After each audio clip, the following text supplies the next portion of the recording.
We are discussing nucleon scattering at high energy, in which we have already discussed neutron proton scattering at high energy. Now, in today's video, I will discuss proton proton scattering at high energy.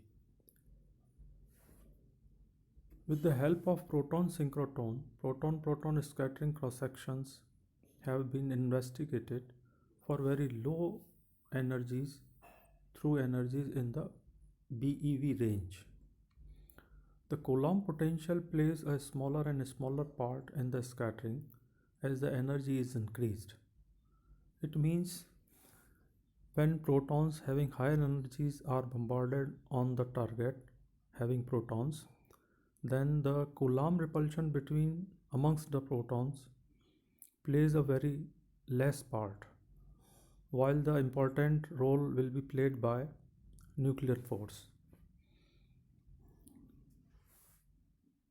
There is also one interesting aspect of this scattering, and that is the identity of scatterer and scattered particles. Since both are same, that plays a very important role in the scattering process. There are few points which I would like to stress. Number one is the identity of proton and proton reduces considerably the number of parameters necessary to describe the scattering.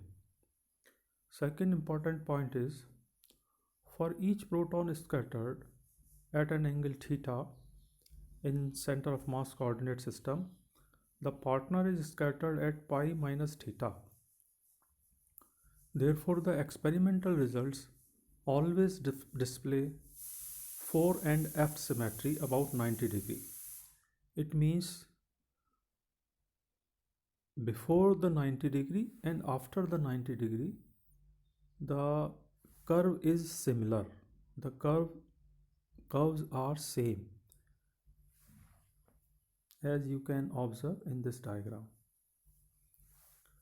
Before 90 degree and after 90 degree, the curves are same, or the pattern of differential scattering cross section versus scattering angle curves are same.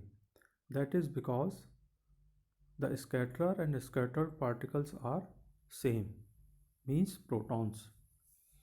Third important point is coherence between the scattered amplitudes, that is modulus of f square equal to modulus f theta plus f pi minus theta whole square for the two identical protons makes the singlet and triplet proton-proton cross sections inherently 4 times larger than the corresponding n neutron-proton cross sections. So if we compare the proton-proton differential scattering cross section versus the neutron-proton differential scattering cross section, then we will find that proton-proton scattering cross sections are 4 times more than the neutron-proton scattering cross sections. Next important point is the Pauli's exclusion principle excludes all the odd L singlet states and all even L triplet states. Therefore, the proton-proton scattering can take place only from 1s state and 3p state and 1d state and 3f state and so on. Among these possibilities, the 3f state is still ineffective at an energy range almost equal to 320 MeV, because for L equal to 3, the colliding protons are widely separated compared with the effective range of the nuclear forces, and therefore they will not come very close to each other, and the effect of nuclear force will be negligible. Now you can observe in this diagram that is shown for differential scattering cross section versus scattering angle in center of mass system. Different curves are for different energies of bombarding particles, starting from the curve 30 MeV up to 4400 MeV.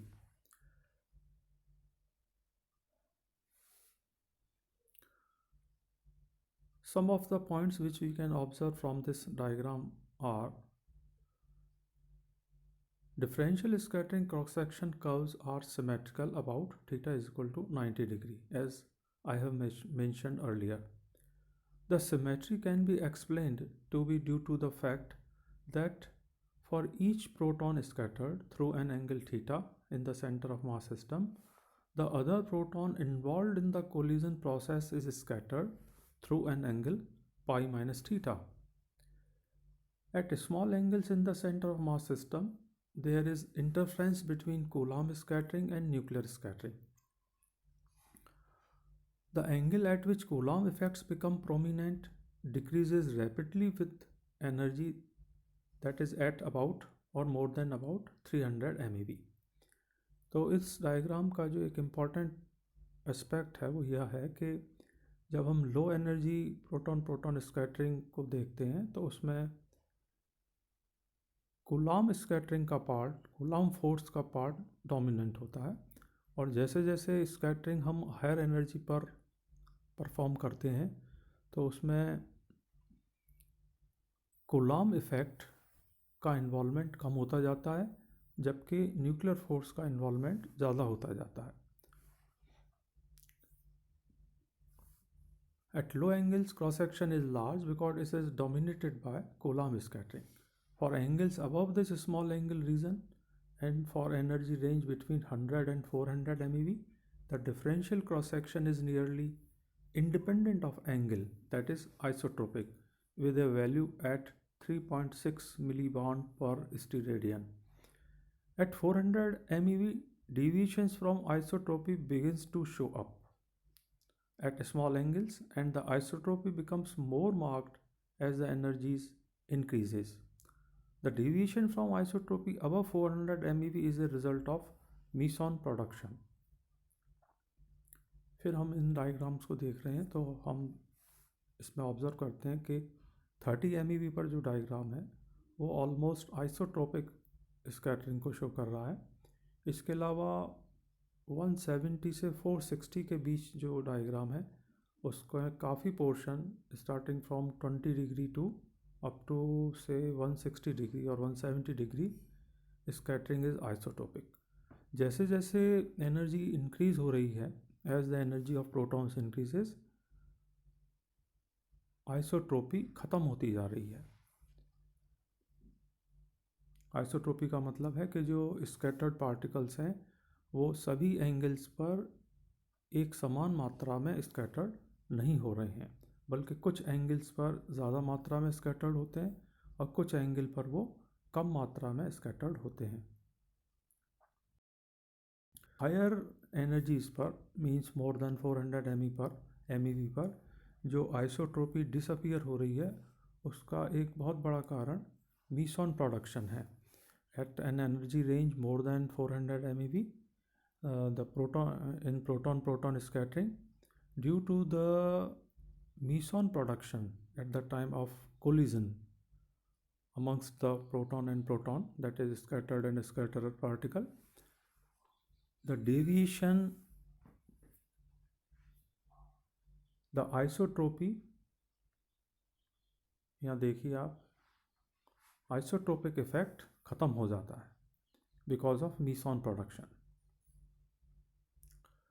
In order to fit the data of high energy scattering and to explain the isotropy in an angular distribution in proton-proton scattering, Joustra in 1951 has suggested a hardcore structure of nucleons in which there is an inner repulsive potential along with an attractive potential for both triplet and singlet interactions. The radius of this inner core has been estimated to be around 0.5 Fermi. यहाँ इस diagram में दिखाया गया है potential versus distance r. दो curve हैं यहाँ पर, एक है सिंगलेट स्टेट के लिए, दूसरा है ट्रिपलेट स्टेट के लिए. जो x एक्सिस है, बेस लाइन है, उसके नीचे का हिस्से को अट्रैक्टिव पार्ट के रूप में बताया है और उसके ऊपर के हिस्से को रिपल्सिव पार्ट के रूप में। ये जो क्रॉस ओवर हो रहा है curve, this cross over is at about 0.5 Fermi. तो ये एक बहुत अच्छा एक्सप्लेनेशन है इस बात का कि जब since nuclear forces are attractive forces, why not all the nucleons say coalesce with each other within the nucleus? सभी न्यूक्लियॉन्स न्यूक्लियस के अंदर क्यों नहीं आपस में चिपक जाते हैं? क्योंकि न्यूक्लियस के अंदर attractive force, nuclear attractive force लग रहा है। तो उसका एक बहुत बड़ा रीज़न यह है कि जैसे ही न्यूक्लियॉन्स एक दूसरे के बहुत क्लोज आते हैं तो एक हार्ड कोर पोटेंशियल लगभग 0.5 फर्मी के डिस्टेंस पर एक्ट करने लगती है, और इसलिए वो न्यूक्लियॉन्स कभी भी 0.5 फर्मी से ज़्यादा क्लोज एक दूसरे के नहीं आ पाते हैं। तो ये इस बात का एक्सप्लेनेशन है कि क्यों अट्रैक्टिव फोर्स होने के बावजूद भी न्यूक्लियर फोर्स के सारे न्यूक्लियॉन्स न्यूक्लियस के अंदर एक दूसरे से चिपक कर नहीं रहते हैं।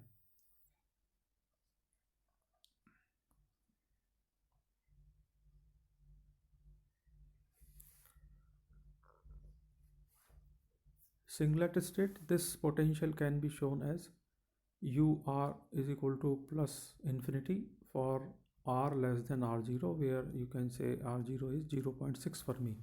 This is for hardcore potential. And UR is equal to minus 1 U0 e raised to power minus R minus R0 upon 1B multiplied by half 1 plus pH. pH indicates here Heisenberg force for R greater than R0. Similarly, for triplet state, UR can be written as minus 3 U0 e raised to power minus R upon 3B multiplied by half 1 plus pH plus 0.3 plus 0.7 pH multiplied by 1.84 S12। यहाँ ये तीन diagram show की गए हैं। Potential energy curves अलग अलग यहाँ पर फर्स्ट डायग्राम में शो किए गए हैं, जिसमें 0U शो करता है हार्डकोर पोटेंशियल को, नीचे की तरफ 1U सिंगलेट स्टेट को, 3U ट्रिपलेट स्टेट को। और अगर हम इन दोनों को ऐड करें, hardcore potential and the other attractive potential, तो सिंगलेट स्टेट में जो कर्व आया है वो आप सेकेंड डायग्राम में देख सकते हैं, 0U प्लस 1U से शो किया गया है। और तीसरे डायग्राम में ट्रिपलेट स्टेट को शो किया गया है 0U प्लस 3U करके। Thank you.